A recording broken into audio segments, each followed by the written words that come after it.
Imagine you are planning a summer get-together with your friends.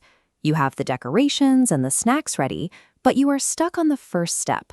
You don't know how to ask everyone when they are actually free. To solve this, you need a word that helps you coordinate any schedule. Itsu, which means when. Itsu is highly flexible. You can use it to ask about broad time frames, whether you want to know a general time of day, a specific month, or even a year. Let's start with our first challenge. How do you ask someone when a specific event, like our party, is taking place? This specific pattern works for scheduled events. Start with the noun, follow it with the particle wa, add our star word itsu, and finish with the polite question desu ka. To ask about the gathering, you say, Party wa itsu desu ka? When is the party? Learning this single noun pattern allows you to coordinate dates, ask about holidays, and pin down special events in Japanese. Now that the event is on the calendar, we need to know what the guests are doing, specifically when they will arrive.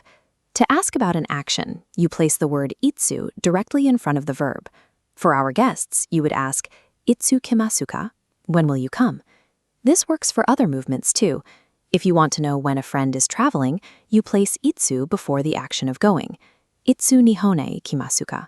When will you go to Japan? But here is a point where many beginners get confused. If you have studied Japanese before, you might feel an urge to attach the time particle ni right after the word for when. However, itsu follows a specific rule. Because it is a relative time word, meaning its exact date changes depending on when you ask, it never takes the ni particle. Imagine itsu has a grammatical force field. Whenever that specific time particle tries to attach to it, it just bounces off. Saying itsu ni is incorrect. To keep your Japanese natural, itsu must stand alone in the sentence. Keeping itsu as an independent word ensures you avoid the particle errors that often occur when first learning to talk about schedules. Back at the party prep, a new complication arises. You want to rent a karaoke machine, but the company needs a specific time range to know how long you'll have the equipment. To define these boundaries, you need two particles, kara, meaning from, and made, meaning until. Kara attaches directly to the end of itsu to ask when an ongoing event or state begins. Itsu kara means from when. To find the endpoint, use made. Itsu made translates to until when. You can combine both to ask for the full window. Itsu kara kara itsu made desu ka? From when to when is it? Pairing itsu with these markers allows you to take a vague point in time and turn it into a clearly defined duration. We have one final hurdle. You know the general day of the party, but itsu is a bit too broad to figure out the exact minute you need to order the pizza. This shows the difference between general and specific time. Itsu is broad and floating, like a cloud. But for logistics, you need the precision of specific time words. For exact clock hours, use nanji, what time. For calendar dates, ask nannichi, what day of the month. And for the day of the week, use nanyobi.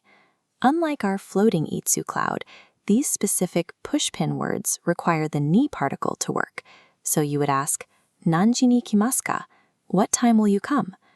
Itsu is great for casual, broad questions, but when your plans require exact timing, you switch to these specific question words and add the ni particle.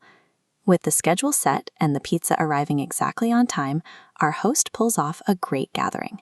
Let's recap.